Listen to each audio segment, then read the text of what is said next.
That is where we begin this morning. After 10 weeks, senior counselor to the president, Stephen Bannon, has been removed from the National Security Council. The order, issued on Tuesday and announced yesterday, restored the Joint Chiefs Chairman and Intelligence Director to the Principals Committee and added the Energy Secretary, CIA Director, and United Nations Ambassador as well, while putting the Homeland Security Council under the National Security Advisor H.R. McMaster's control.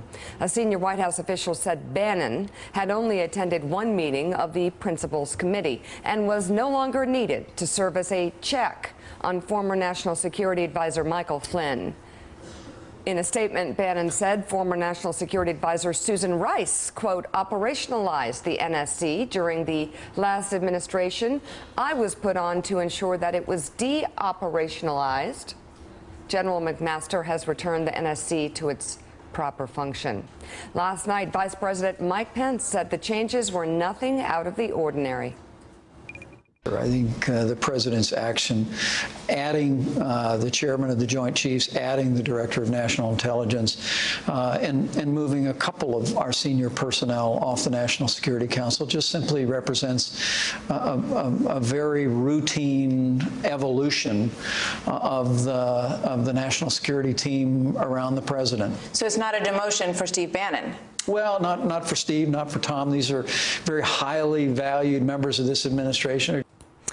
And Joe, the New York Times reports that several associates said the president had quietly expressed annoyance over the credit Bannon has received for setting the agenda.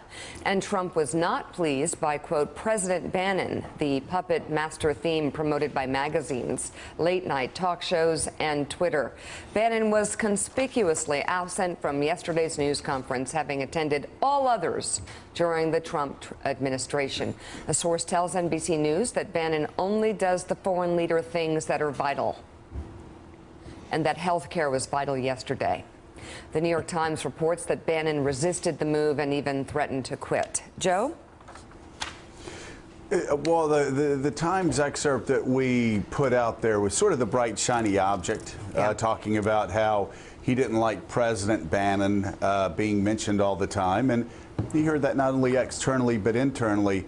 But there's actually more to the part of the story that Donald Trump sees polls that put him at 34, 35, 39%.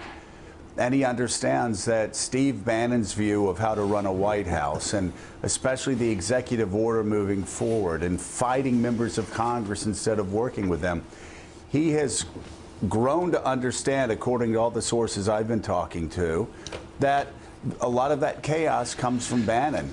And Bannon himself has been extraordinarily frustrated inside the White House, at one point saying, hey, if my talents aren't needed here, I can take them somewhere else. So Bannon's been frustrated and angry. Another person very close to him says he tells me that he's been exhausted by all the incoming that he's taken and doesn't feel like he's got properly defended.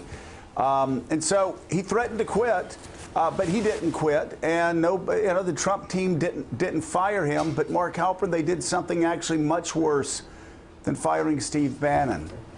They put him in charge of health care.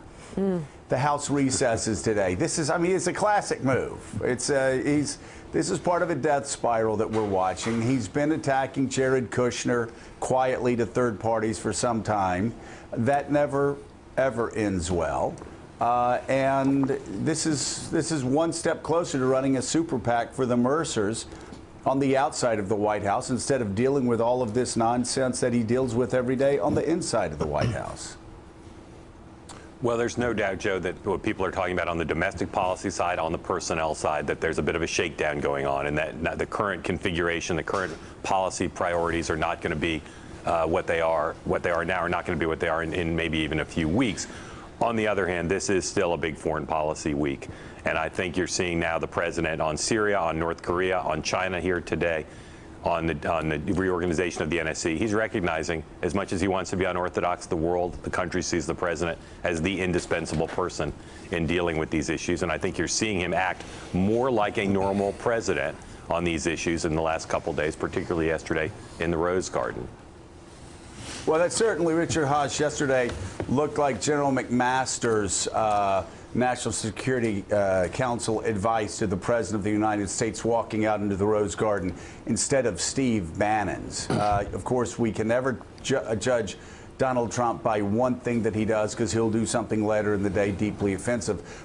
But as far as sending a signal to the world, how important is it that we have a National Security Council that has neither Michael Flynn nor Steve Bannon on, but instead has General McMaster and Dina Powell as his number 2? Well, yesterday was a good day. You know, you can choose a lot of things, Joe, when you're president. The one thing you can't choose is your inbox. And what I think this week has shown is that the inbox is as daunting as it gets. And you end it with the China summit. You had the Egyptian president, the Jordanian king. You had the Syrian chemical weapons use, the North Korean missile test. You know, you got a lot coming at you. And so if someone like Steve Bannon wants to be the LeBron James of American foreign policy and take his talents elsewhere, I think that's probably a good step. But these guys now have as much on their plate at once as any contemporary president has had. So they've got to get their ducks in a row. This is one step, though, and it's only one step. You still have an unstaffed State Department, you have an unstaffed Defense Department, and you still don't have anything really like a functioning National Security Council with deputies committees and principals committees and all that. So this is a step in the right direction. We're now in month 3, but I think we've also got to be straight about it and say this administration, while it's traveled some positive distance this week and now still has considerable ways to go, because one of these crises is actually going to mature and become a real crisis, and I think we're getting very close to it with both North Korea and Syria. And Jennifer, in breaking this story, does this in any way look like anything else but a step out the door for Steve Bannon? Yeah, I mean, I know this is always going to kick off a series of, criminology and studying about the power structure within the inner circle, but I did talk to several administration officials yesterday, top officials, and everyone said no, it doesn't diminish his role. He lost a pro forma seat on the Principals Committee. He's still welcome at the National Security Council meetings, that larger body of the National Security Council. And, what was more interesting about this was the fact that Michael Flynn was maybe considered a little bit shaky. I mean, I was told that the whole reason that Steve Bannon was placed on this Principals Committee, and I was told it was Reince Priebus's, Chief of Staff Reince Priebus's idea, was to look over the shoulder of Michael Flynn, to keep an eye on him, to make sure he got the job done. I know. mean, well, how sad is that, number one? And can we even just take a moment and go, but that's not true. What? Babysit the National Security Advisor? What? And then, that's not true. And then the cover of your magazine, I can just tell you, I have seen the president with my own eyes get very upset at the attention Bannon got, which he rightfully deserved, because he pulled the strings of a lot of what has happened in the first few weeks of this presidency. Does anybody disagree? Joe? Disagree with what? That Bannon pulled a lot of the strings? And the president was irked by it. Well, and the president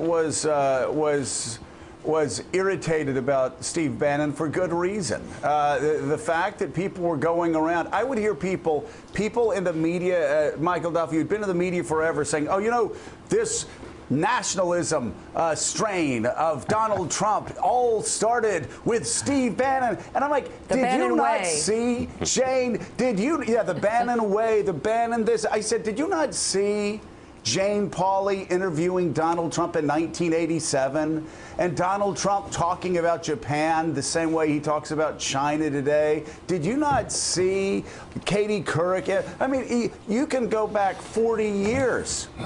This is how Donald Trump has spoken for 40 years. I don't know what Steve Bannon was doing in 1987, but I get a feeling he wasn't in the Today Show green room whispering, hey, Donald, why don't you attack Japan in 1987 and say that George H.W. Bush will never be president of the United States? I mean, it's ridiculous. Michael? Well, I think the thing to keep in mind this morning is Bannon has now lost 3 big, rounds here. He lost on immigration. That was a disaster. That was his. And he did put himself on this panel. He worked it out with Flynn, and he did it in advance in the first week, and everyone was surprised. And now that's undone. And to call it a plan from the start is hysterical. So he loses on this, he loses on the immigration ban, and then he was the one who was kind of driving the hard line on the Freedom Caucus during the health care vote, and the vote counts, which everyone had wrong. So I think this is 2 points determine a line in the White House. This is 3 points. It's really 3 strikes. And it's been handed a clunker with health care. Right. Good luck with that. So, that really is the arc of where he's going. To be handed health care when everyone knows it's dead. And it's dead. Yes. But I just really would never underestimate Steve Bannon. I think that he still is going to play a role in national security. They made that clear, that he could still go to meetings as he saw fit and that he would be around. I think that while he might be weakened, at the same time that these, President Bannon remarks did bother President Trump, he also knows that that was a tactic that a lot of the media was pressuring Trump to lessen the grip of Steve Bannon. And so I think that Donald Trump is still going to have Steve Bannon in the room for a while. Well, there was this narrative in the White House about the NSC needing a shadow, and that and Bannon was on this group that kind of was supposed to track what they were doing, which is astonishing. And that group still exists. So part of that narrative has a piece of truth, but it was never dominant. Just to say an aside, just to say that you put someone in the position of national security advisor who needs a babysitter, who needs a babysitter, who needs a minder. Well, wouldn't that kind of wouldn't that preclude putting that person in the job in the first place? This is one of the pivotal jobs in any U.S. government. That to me is the single most flabbergasting. And then Steve Bannon's the person you put there as just don't let's. Well, and also coming out against Mike Flynn at this point and saying that General Flynn cannot be happy that Steve Bannon is running around saying that he needed a babysitter as national security advisor at a time that he's saying he wants immunity. Let's give the guy immunity and see what finds out now. Thanks for checking out MSNBC on YouTube, and make sure you subscribe to stay up to date on the day's biggest stories. And you can click on any of the videos around us to watch more from Morning Joe and MSNBC. Thanks so much for watching.